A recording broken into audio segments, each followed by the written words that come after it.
안녕하세요. 워크박스 유석주 김인수입니다. 오늘은 비상주 사무실에 대해서 얘기를 좀 나눠보려고 하는데요. 비상주 사무실이 뭐죠? 비상주 사무실이라는 거는 말 그대로 상주를 하지 않는 사무실을 얘기하고요. 사업자를 내실 때 주소지가 필요하잖아요. 그런 경우에 이제 가상의 주소지를 공유 오피스나 소사무실에서 빌려서 사업자 주소로 이제 사용하는 것을 비상주 사무실이라고 얘기합니다. 그러면 말 그대로 사무실 없이 사업자 등록을 할 수 있는 거네요? 그럼요. 비상주 사무실이 꼭 필요하신 경우들이 종종 있어요. 어떤 경우가 있을까요? 아무래도 이제 사생활 노출로 인해서 주소가 이제 개인 주소가 좀 적히는 걸 좀 꺼려 하시는 분들이 굉장히 많아요.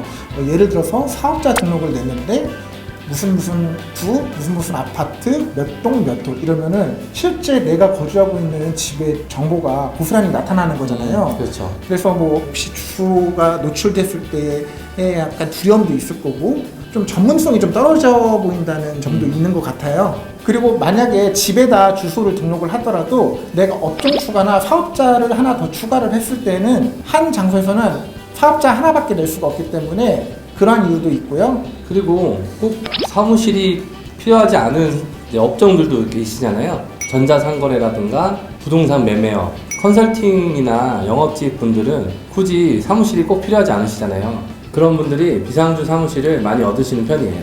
그리고 일부 지역에는 법인수익 감면 혜택도 있는데요.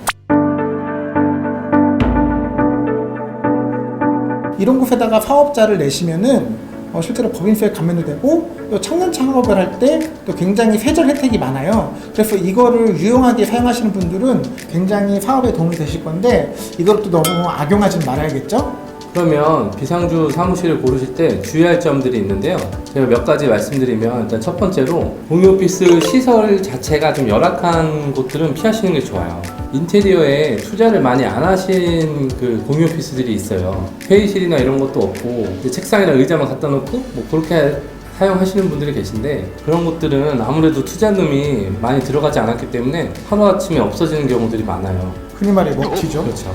갑자기 사업을 잘하고 계신데 주소지가 없어져 버리면 비상주 사무실 또 찾아다니셔야 되고 또 새로 계약하셔야 되고 그만큼 사업상에 손해보는 게 많으세요. 그런 경우가 심심치 않게 있어요, 실제로.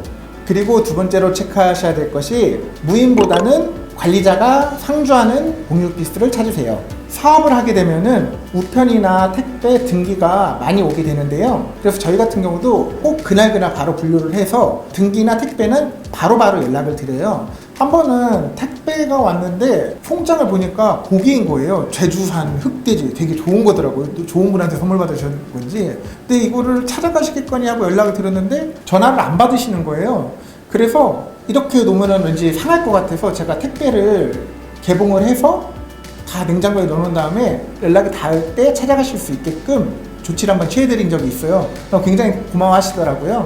그런데 관리자가 상주하지 않는 공유 오피스는 택배가 분실될 수도 있고 등기를 수령을 못해가지고 중요한 업무를 놓치실 수도 있어요. 특히나 법원 등기 이런 거는 굉장히 중요하거든요.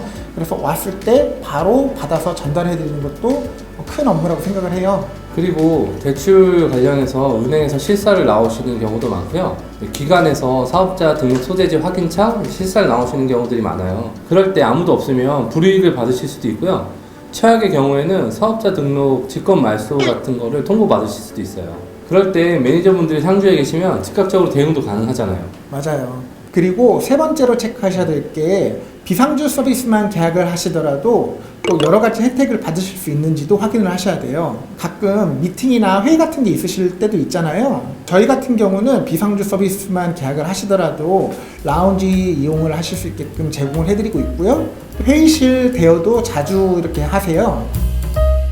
쾌적하게 미팅도 하시고 또 중요한 계약이 있으시면은 여기서 계약도 자주 하시고요. 그리고 세무나 법무 지원 서비스가 있는 곳을 확인하시면 좋아요. 법인 사업자 내실 때 등기를 하셔야 되잖아요. 그럴 때 법무사분들 지원도 바로바로 받으실 수 있고 사업을 영위하실 때 항상 세무가 가장 관건이잖아요. 이제 그것도 바로바로 지원이 가능하니까 세무나 법무 지원 혜택이 있는 곳들을 꼭 중점적으로 찾아보시면 좋아요.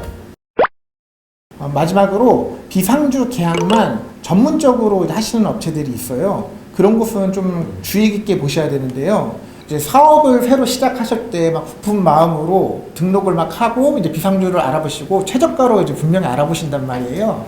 한 푼이라도 아끼시려고. 실제로 뭐 네이버에다가 비상주 사무실 이렇게 쳐보시면은 뭐월 9,900원 이렇게 해서 막 광고도 굉장히 많이 하고, 그래서 싸다고 무조건 그런데 계약을 하게 되면은 내가 실제로 찾아가 봤을 때 아닌 경우도 있거든요.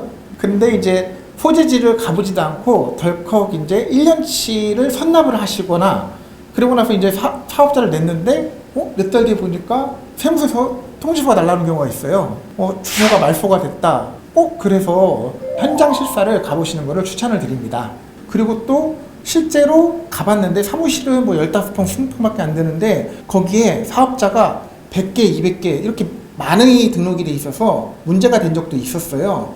그래서 실제로 문제가 돼서 세무서에서 조사를 나왔을 때 등록을 하신 사업주분들은 좀 많은 좀 불이익을 보시는 것 같아요. 심하면은 이제 담당 조사관에 의해서 직권 폐업이 되기도 하고, 폐업을 당한다고 해서 공유오피스 사장님이 절대 책임을 지지는 않거든요. 오롯이 그 손해는 사업자를 등록한 사업주의 책임이 가장 커요. 그렇기 때문에 비상주만 전문으로 하는 정말 싼 업체는 꼭 피하시는 게 좋습니다.